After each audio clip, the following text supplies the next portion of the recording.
Marketing as we know it is dead. Everywhere we turn, we're seemingly connected, and there's this just friction between brands and consumers. Brands want to be able to rise above all the digital noise. They need to become more human. You cannot rely on these networks alone. Have to have an omni-channel strategy. Go wide, have a presence on multiple platforms, build a community within those platforms. Don't just rinse and repeat your content. And most importantly, you need to find ways to own your data, which is pretty simple. AI can write website copy and social media copy and operate a lot faster than a human being. What I can tell you that AI cannot do is automate relationships between humans. Hello and welcome to another episode of the Duct Tape Marketing Podcast. This is John Jansen. My guest today is Carlos Gil. He's a global marketing leader and author. He's a U.S. brand evangelist at GetResponse with over a decade of experience helping brands thrive in the digital age. He's also known for his bold, results-driven strategies and insights on leveraging AI, social media, and email marketing to drive growth and engagement. Today, we're going to talk about his latest book, The End of Marketing: Humanizing Your Brand in the Age of Social Media. So, Carlos, welcome to the show. It's great to be here on the show, John. Thanks for having me. Wait, marketing is over? It's not just evolving? Like it's the end? What do you mean by the end?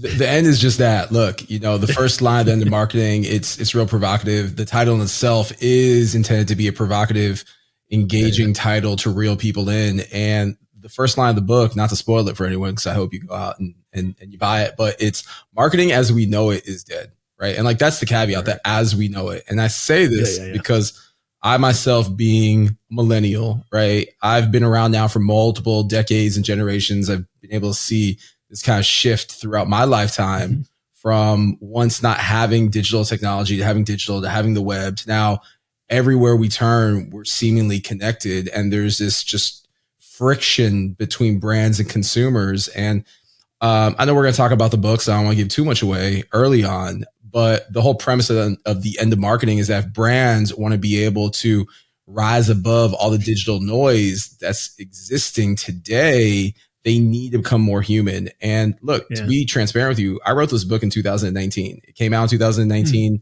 the very end. This was before COVID. I then sat down and wrote the second edition during COVID in 2021. The second edition came out. And I have folks that reach out to me through social media just about every single day, John. And they say wow, did you predict what was going to happen, especially with the whole AI piece?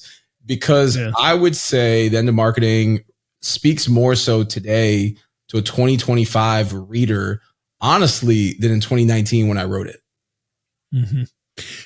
I think though that's actually, I've been around a little longer than you, Carlos. So I've been doing this a little longer. And so I've seen these ups and downs. And people have kind of used this idea of the end of marketing numerous times, because anytime something really changes, they're like, oh, the old way is dead. Right. So I 100% agree.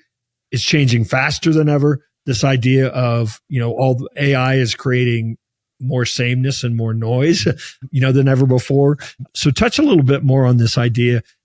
I've been really preaching lately that I think branding or brands are going to become more important than ever. You use the word humanizing brands. How does a business need to be looking at that today? Look, when I wrote The End of Marketing, one of my inspirations behind the whole thesis, which is that if brands want to survive this AI apocalypse that we are right now in, right? Whether you want to accept it or not, yes, it's still the early days of AI, but what does that really mean? AI is evolving really fast. So early days of AI might mean that a year from now, everything that you know about business is just completely flipped upside down on its head. So when I wrote this book, I started thinking about what's the competitive advantage from a marketing standpoint for any business or any brand, and that's relationships.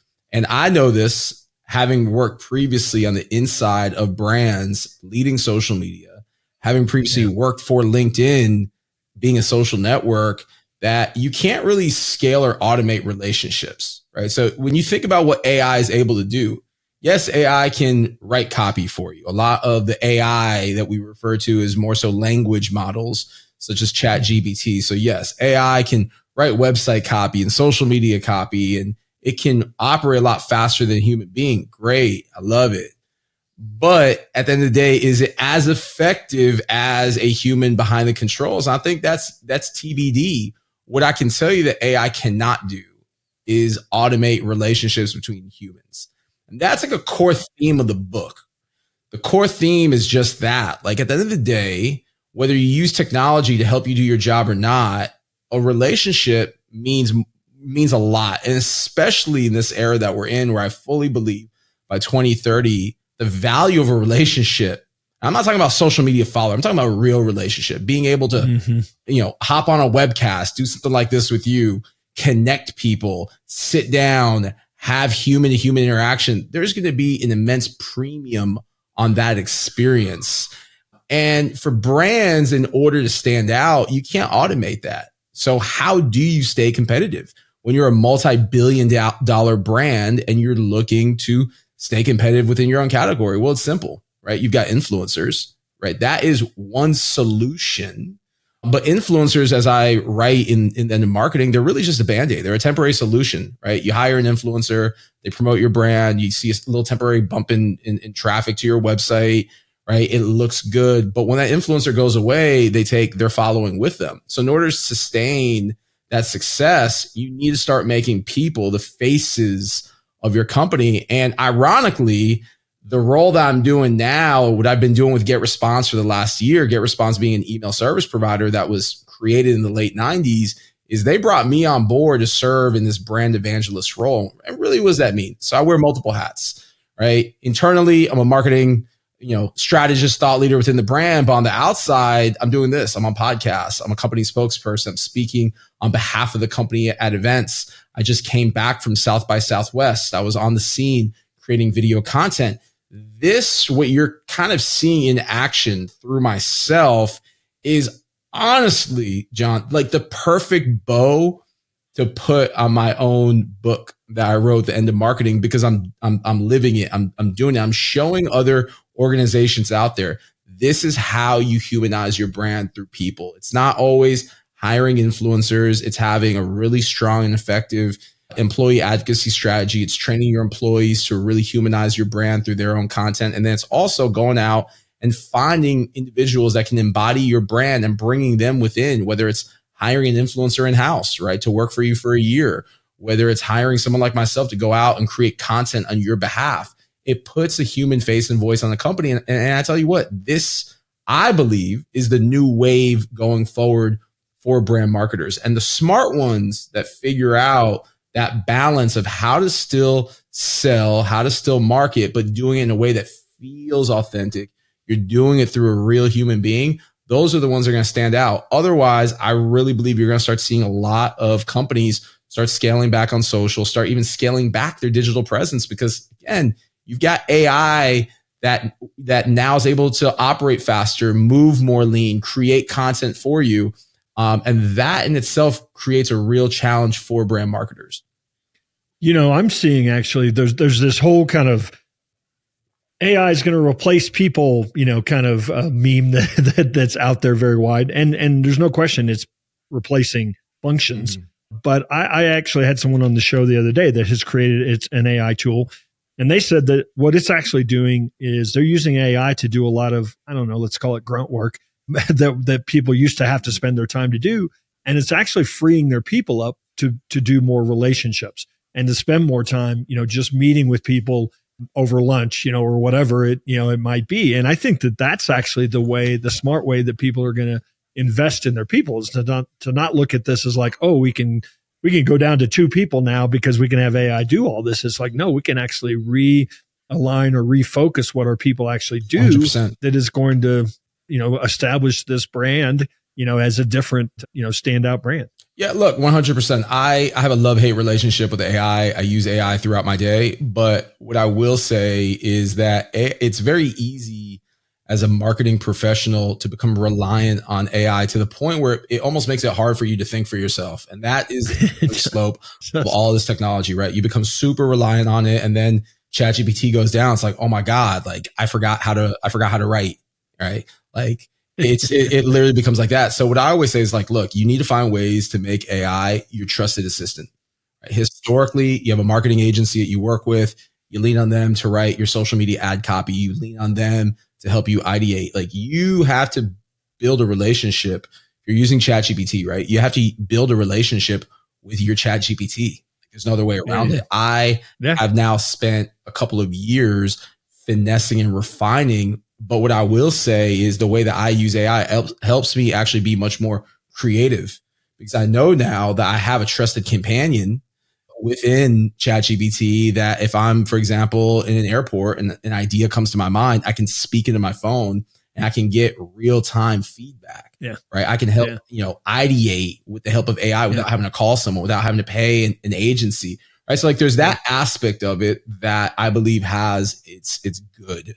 But then there's the other aspect of it that if you rely so much on AI to do all the heavy lifting, all the grunt work, as you call it, or the menial tasks, now you are removing the human element out of things like copywriting or even writing an email or a text message. Like it's crazy. I see people all the time now. I'm on airplanes a lot and they're writing a text message and they go over to ChatGPT to almost like copy edit the text. And then they go back. It's like, my goodness, like this is going to continue to create this friction, as I like to call it, between humans and technology. Imagine we have an entire generation that's all they know. Well, like imagine what's really scary is imagine you and I not even have to record a podcast because there's so much content of you and there's so much content of me over the years. The AI knows my face and my voice and it could just recreate this conversation. Like it exists right now. There's people are doing it. AI conversational platforms that you can record 15 seconds of your voice and it will just record a podcast for you. It's insane what it can do. And that's great. We're going to continue to see that. I firmly believe that we're entering an era where there'll be best-selling books written by AI, top podcasts on Spotify that are created by AI. There's going to be new billionaires that are created. There will be new billionaires created because of AI, because of systems. My whole point here, though, is don't lose sight of human-to-human relationships. Like that will always outweigh what technology can do. And the reason for that is because, this is like just old school business, right? It's like, I'm going to speak right now to the Gen Zers out there that are listening or watching. Like business has always been predicated based on who you like, trust, and relate to. So if you like someone, you have a higher likelihood to do business with them. If you trust them, if you relate to them, you want to do business with people that you like, trust, and relate to. And I'm sorry, in an AI-driven world where it's really noisy, yes, it becomes challenging to sift through that noise. But inevitably, if you're able to connect with people IRL or you're able to connect with people online and kind of wean out the AI element of that relationship, like, again, man, it's just old school business 101. A lot of times people, I think everybody gets that, that idea of be more human. But this sounds really silly, but I have a lot of people who are like, well, how do you do that? How do you communicate that? And I think the real thing that AI doesn't do is it can't make up a story that only I know. Never will. Right. Right. So storytelling, vulnerability. I don't see too much AI kind of saying, look, I made this mistake and here's what I learned from it. So, I think some of those elements need to be in our marketing to kind of show or communicate the humanness, don't they? Absolutely. And look, like the other element of this that I want to reel, and it's something I'm very passionate about right now, is this whole notion of owning your data, right? Like AI aside, AI is great from an operational standpoint, but we are living right now in this just noisy digital ecosystem. And I write about this in the book. I talk about this when I'm on stage. I take it you've seen the movie Castaway, John? Oh, yeah, sure. Right. It's one of my favorite movies of all time. And anyone that follows my work, whether you read it or you hear me on a podcast like this, or you see me speak on stage, I always make analogies. I'm like, what kind of has helped me as a marketer define my voice in this whole space is I'm not a textbook marketer. I'm one of these guys that I've been in the trenches. I've done the work. I've worked in corporate. I've started businesses and I learned, and then I go out and teach. And I use a lot of analogies. So my point of where I'm going with this is that in the movie Castaway, Tom Hanks is stranded on this island. And throughout the movie, he's talking to a volleyball named Wilson. And I often use this comparison that we as digital marketers are the equivalent of Tom Hanks speaking to a volleyball, right? We produce all this content. We spend all this time in the lab, making videos, making shorts, making reels, writing blogs. And if no one consumes them, right, no one's listening, then that is the equivalent of Tom Hanks speaking to Wilson. So you have all this noise that's taking place every single day. And it's not just brands competing against other brands. Like way back in the day, I used to run social media for a brand named Winn-Dixie, right? They're a supermarket chain here in Florida. And the primary competitors was Publix and Walmart and Albertsons and a couple other stores. Well, nowadays, if you're a supermarket chain, just using this example, you're not competing against supermarkets who are talking about food. You're competing against bloggers or vloggers. You're competing against influencers, cooks. You're competing against anyone that's in your category that's taking market share away from your brand, which is why I go back to the basis of relationships being important. And one of my passionate topics right now in this era that we're in is this notion that you need to own your data. You cannot rely on these social networks to give you reach. You cannot rely on the little breadcrumbs that Meta or Instagram give you. You just can't. We recently saw TikTok go through a very scary situation where they were temporarily banned, right? And that, I believe, should be a wake-up call to every single business, every single creator, influencer, anyone who's relying on these technologies to grow and promote their business. You cannot rely on them. You need to use them for reach. You need to use them to create awareness for your business. But inevitably, you need to be taking those relationships, i.e. those followers, you need to move them over into systems and platforms like email. You need to own data, and you cannot be reliant, because unfortunately, when you do become reliant on these systems, you are just putting too much control in their hands.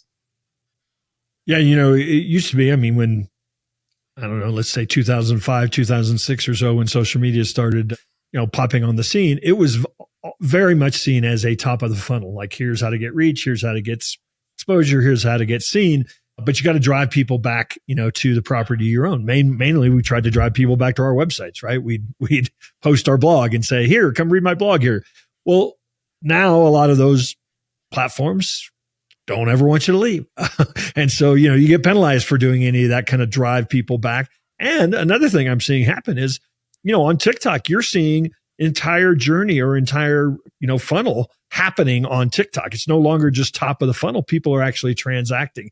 So how do people kind of balance that idea that I now need to be more places with like a full range of content, as well as, I 100% agree, own your own data. I've been saying this, John, since probably about 2015 when I started speaking. I go back and I look at some of my earlier content. I'm like, man, I've been saying the same thing for a decade now. And one of the key terms I have said to folks, and this goes back to when I worked in corporate marketing running socials, have an omni-channel presence. Like, don't be married to one platform. Use these platforms the way that they use you. And I'll just tell you, as someone that has spent a lot of time in these platforms as a user, and again, having worked for a major social network, these social networks at the end of the day, they all do the same thing. They're all digital advertising platforms. And I think this is something that's lost upon the majority of creators, because again, like, let's think of it. Your average business owner, your average influencer is using these platforms. They're just trying to get reach. They're trying to continue to build a community, get followers. The name of the game should not be to get followers. Like, your objective as a business needs to be to generate more revenue, right? Followers, it's a vanity metric, right? Like, that you've worked in the industry for a very long time as well. So I always am constantly preaching this. Use these platforms the same way they use you. The way they use you is they're using you because you're creating content that's keeping people on the platforms. And as long as you're keeping people on the platforms, they're selling more ads and they're making more money, right? Like, they are in the business of making money. That's what these social networks do.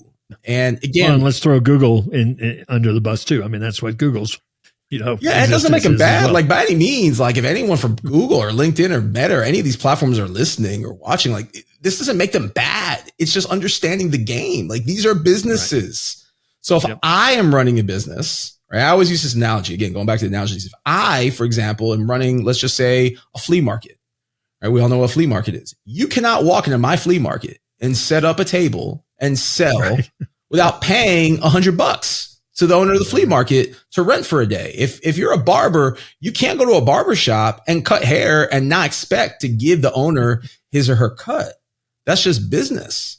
Social media networks operate the same exact way. And again, it doesn't make them bad. You just have to understand the rules of the game. And normally when I do my talks, I have this slide behind me, and it has like a casino and like Zuckerberg's face in front of it. And I always say, like, you look at Meta, for example, and like, they are a form of a casino because they'll give you a little dopamine hit. They'll let you win here and there in the form of a viral video, or your post might reach, more than a 1% of your following audience, but they're not going to let you win all the time. And they're not going to let you do it for free. And you have to pay to play inevitably. And again, man, like I love this space. Like I know we've talked about AI and we're trying to get as much in the time that we're together. I just love this space, man. I've worked in social media professionally since 2008. I got onto social media in 1995 back then when I was 12 and it was known as AOL. I have grown up evolving with this in my life. I've made a lot of money as an entrepreneur using it. I've made a lot of money as a creator using it. I've helped businesses make a lot of money using these tools. Like I love them. They're great. However, where I do keep it 100 as a thought leader and speaker in this space is what I've already said. And I'll repeat it one more time if it's cool. You cannot rely on these networks alone. You have to have an omni-channel strategy. And that means go wide, have a presence on multiple platforms, build a community within those platforms.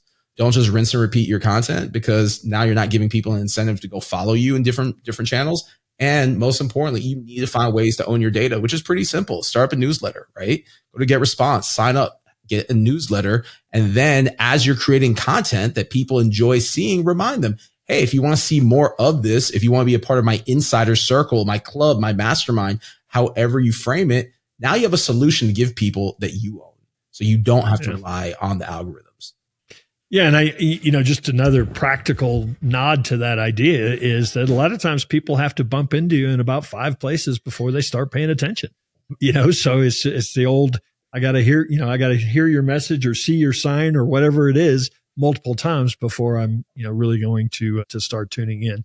Carlos, I appreciate you taking a moment to stop by the Duct Tape Marketing Podcast. Where would you invite people to connect with you first off, but then find out more about the end of marketing? Yeah, for sure. So once again, John, thank you so much for having me on your podcast today. It has been a pleasure. You can learn about the End of Marketing by going to Amazon. Just look up End of Marketing. There's the first and second edition.